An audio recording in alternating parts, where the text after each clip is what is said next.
Hacı Mirzə Əli Ağa Qazi rəhmətullahi əleyh belə danışardı. Nəcəf-əş-Şərəf şəhərində bir ana vəfat etdi. Onun bir qızı vardı və qız anasına çox bağlı idi.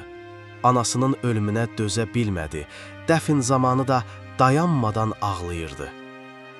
Qadının cənazəsini qəbrə gətirdikdə qız məzarın başına gəldi və hönkürərək dedi: "Mən anamdan ayrılmaram."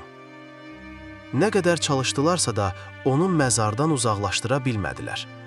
Qızın halı ağırlaşdı, huşunu itirəcəkdi. Nəhayət qərara gəldilər ki, qız anasının yanında qalsın, lakin qəbri tam bağlamayaq, üstünü taxtayla örtək, biraz hava keçsin, bəlkə sakitləşər və sonra özü çıxar. Qız anasının yanında qaldı. Gecə oldu, bu anasının qəbirdə ilk gecəsi idi. Səhər açıldıqda insanlar qəbrin yanına gəldilər, taxtanı qaldırdılar. Gördülər ki, qız hələ də ordadır. Saçları tamamilə ağarıb. Onu çıxardılar, titriyirdi. Nə baş verdiyini soruşdular. Qız ağlayaraq dedi: "Gecə 2 mələk gəldi. Anamın qarşısında durub ondan suallar soruşmağa başladılar. Rəbbin kimdir?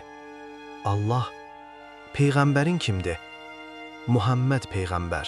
Salavat və salam olsun ona." Anam bu suallara düzgün cavab verdi. Sonra mələklər soruşdular: "Bəs imamın kimdir?" Anam sustu, cavab verə bilmədi. O anda ortalarında dayanan bir şəxs, İmam Əli əleyhissalam, belə buyurdu: "Mən onun imamı deyiləm." Bu sözlə birlikdə mələklər anamın üzərinə elə bir zərbə indirdilər ki, alovlar sanki göyə qalxdı. Qəbir işıqlandı, lakin dəhşətli bir əzab səhnəsinə çevrildi. Mən gördüklərimdən o qədər qorxdum ki, saçlarım o anda ağardı. Hacı Mirzə Əli Ağa Qazi deyərdi: "Bu hadisəni görənlər arasında o qızın qohumları və qonşuları da vardı.